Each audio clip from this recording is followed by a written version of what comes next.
It starts quietly. You walk into a room and forget why you're there.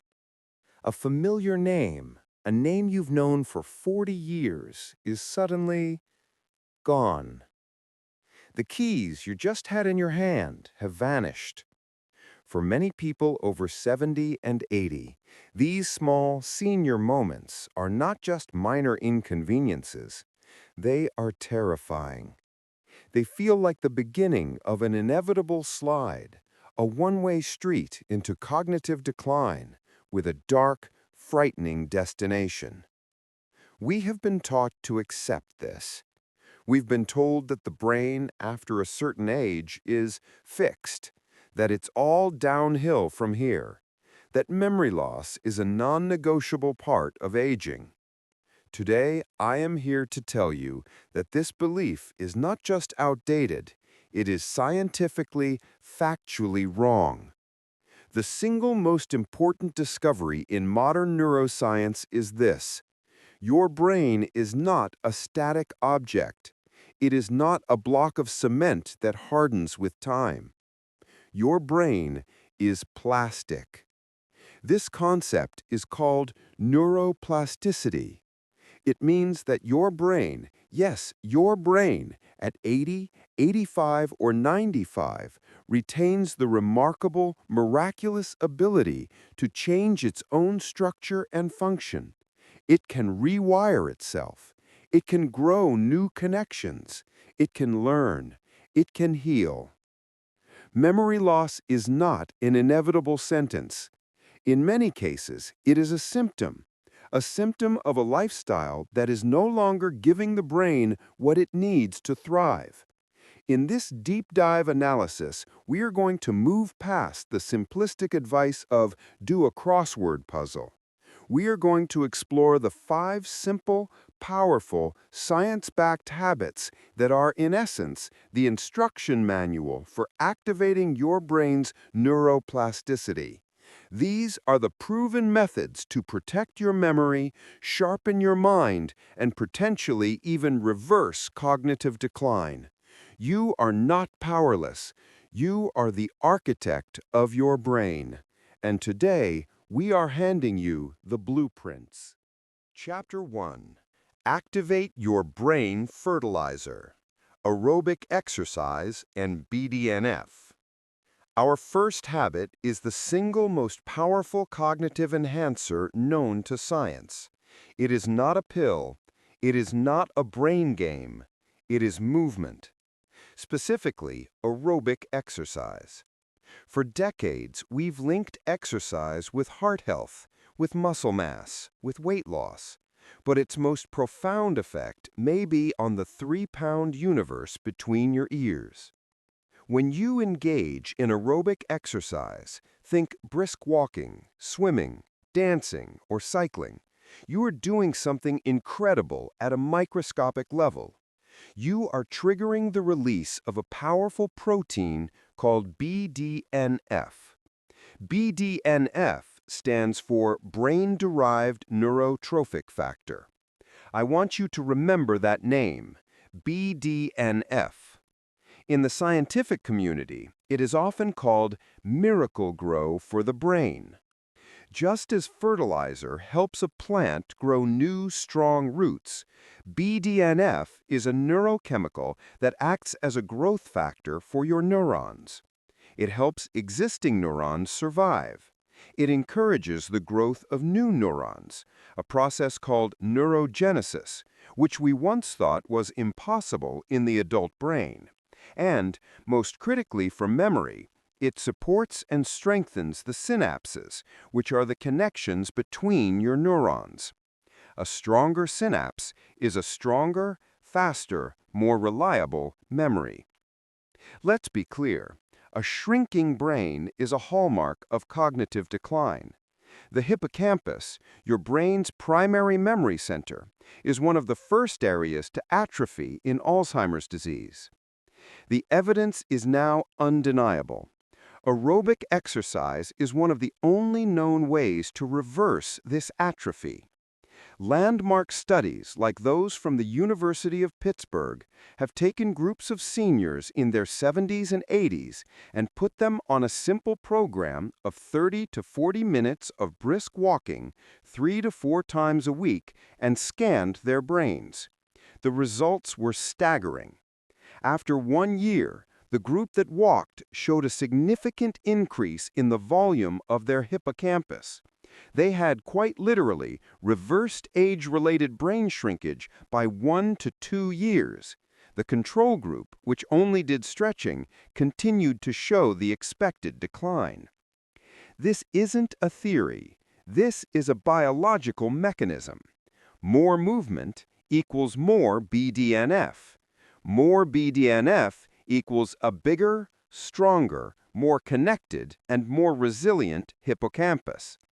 You do not need to run a marathon.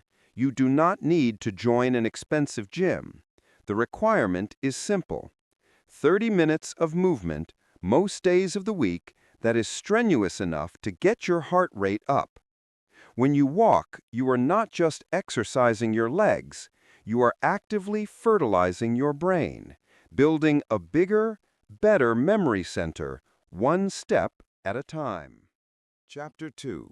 Run the Nightly Cleanup Crew, Deep Sleep, and the Glymphatic System. Our second habit is one most people see as passive. It is sleep. But in the brain, sleep is anything but passive. It is a highly active, crucial biological process of cleaning. For a long time, we didn't know how the brain cleaned itself. The rest of the body has the lymphatic system, a network of vessels that clears out waste.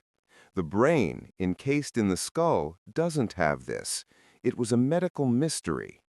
Then, in 2012, researchers at the University of Rochester made a revolutionary discovery. They found a previously unknown system that only activates when you sleep. They named it the glymphatic system. Here is how it works. During the day, your brain is hard at work. This work produces metabolic waste, or brain trash. A key component of this trash is a toxic protein called amyloid beta. This is the protein that, in Alzheimer's disease, clumps together to form the sticky, destructive plaques that kill neurons. All day long, this amyloid beta builds up in the spaces between your brain cells. Then, when you fall into deep sleep, the non-REM slow wave sleep, a remarkable transformation occurs. Your brain cells actually shrink by up to 60%. This shrinkage opens up the channels between the cells. At the same time, your brain pumps cerebrospinal fluid, the clear liquid that cushions your brain, into these new, wider channels. This fluid surges through your brain, acting like a high-pressure dishwasher, powerfully flushing out the accumulated amyloid beta and other toxins, which are then routed to the body's disposal system. This is the glymphatic cleanup. It is your brain's nightly self-cleaning cycle. Now, what happens if you don't get enough deep sleep? The cleanup crew can't do its job. The system doesn't fully activate. The amyloid beta is not cleared out. Night after night, it accumulates. Slowly, it begins to clump. It forms those toxic plaques. This is why, in study after study, poor sleep over decades is one of the single greatest risk factors for developing Alzheimer's disease. For seniors over 80, prioritizing sleep is not a luxury, it is a cognitive imperative. You must give your brain the time and quality of sleep it needs to run its nightly cleanup cycle. How do you do this? Treat your sleep like a critical appointment. Go to bed and wake up at the same time every day. Consistency is key. Keep your bedroom cool, dark, and quiet. A lower core body temperature is a biological trigger for deep sleep. Avoid heavy meals and alcohol before bed. Both fragment sleep and prevent you from entering the deepest, most restorative stages. Every night of deep sleep is a night you are actively washing your brain and protecting yourself from the toxins that lead to dementia. Chapter 3. Build new cognitive roads. Learning a complex, novel skill. Our third habit is where we challenge the crossword puzzle myth. For years, the advice was, keep your brain active. Do a Sudoku. Do a crossword. The problem? While these activities are certainly not bad, they are not optimal. Why? Because for most people who do them regularly, they are not new. They are not complex. Doing a crossword puzzle, if you're good at it, is like driving down a highway you've driven 1,000 times. You're using an existing neural pathway. You're making it more efficient, yes, but you are not building anything new. To truly activate neuroplasticity and build cognitive reserve, you must force your brain to get off the highway and build a brand new road through a dense forest. You must learn a complex, novel skill. Complex means it involves multiple senses and cognitive processes. Novel means it is something you are not good at. It must be difficult. Why is difficulty so important? Because when you are struggling, when you are frustrated, when you are making mistakes, that is the precise signal your brain needs to start physically changing itself. It is the signal that says, the old roads aren't good enough. We must build a new one. So what kinds of activities count? Learning a musical instrument. This is a perfect example. It combines hearing, touch, sight, reading music, and fine motor control. It is a full brain workout. Learning a new language. This forces your brain to create entirely new pathways for sound, structure, and meaning. Learning a complex craft. Think woodworking, digital photography, coding, or pottery.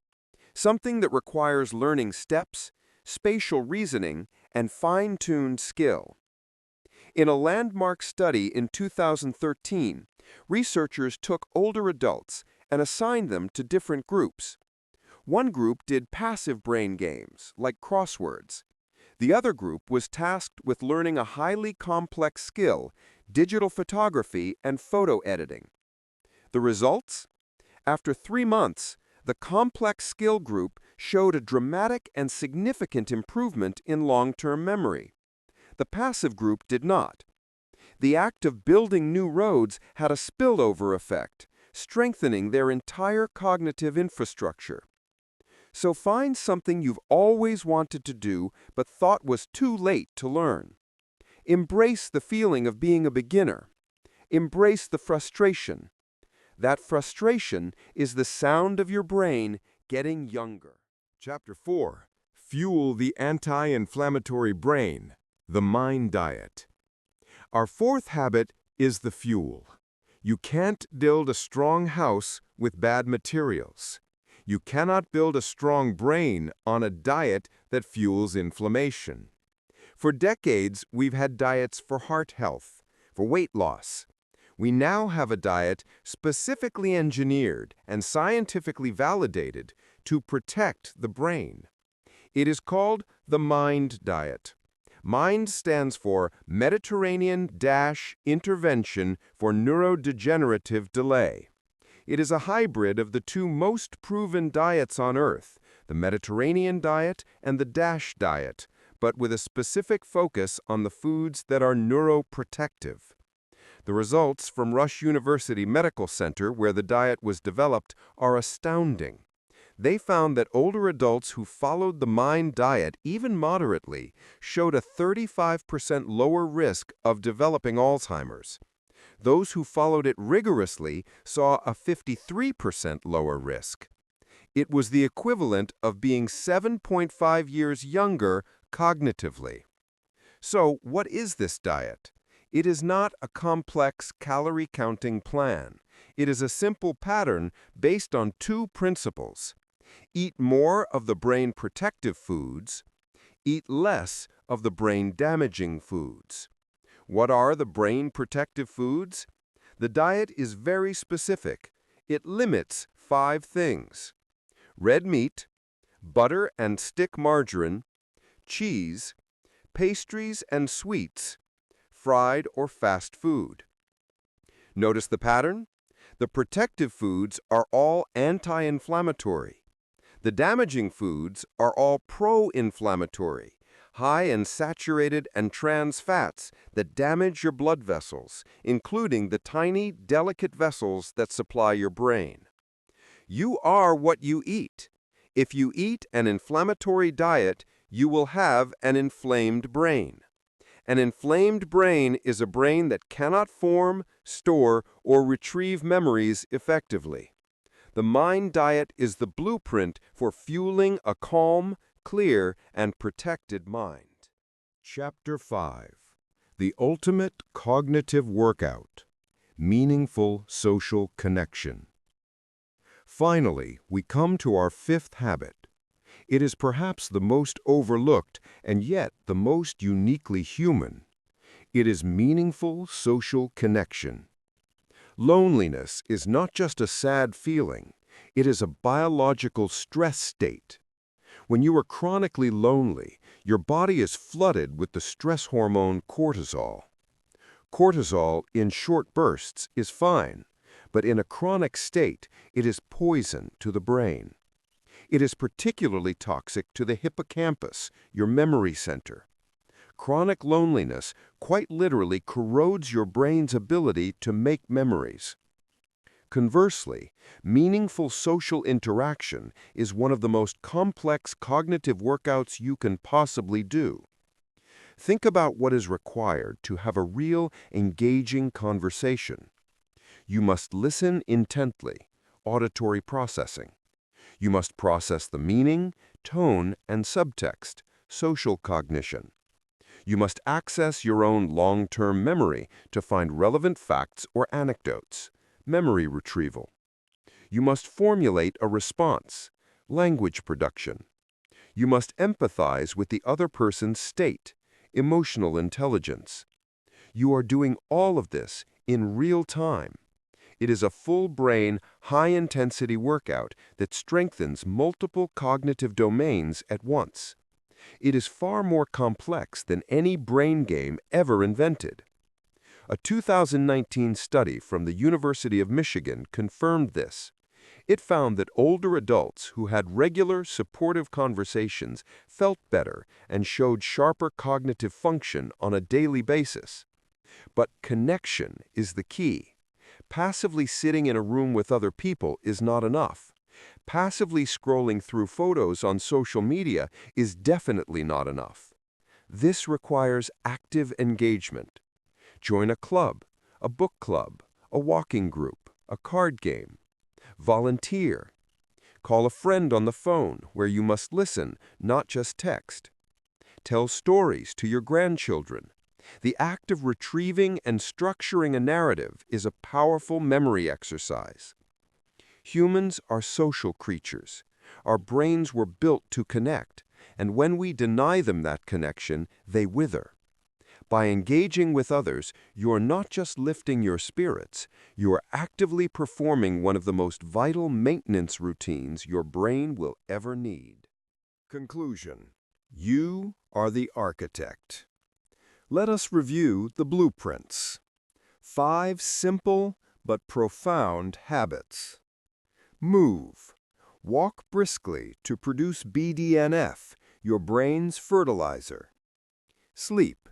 Get consistent, deep sleep to run the glymphatic cleanup crew and clear out toxins. Learn. Challenge your brain with a new, difficult skill to build new neural roads. Eat. Fuel your brain with the anti-inflammatory mind diet. Connect. Engage in meaningful social interaction, the ultimate cognitive workout. The inevitable cognitive decline we all fear is often a passive choice.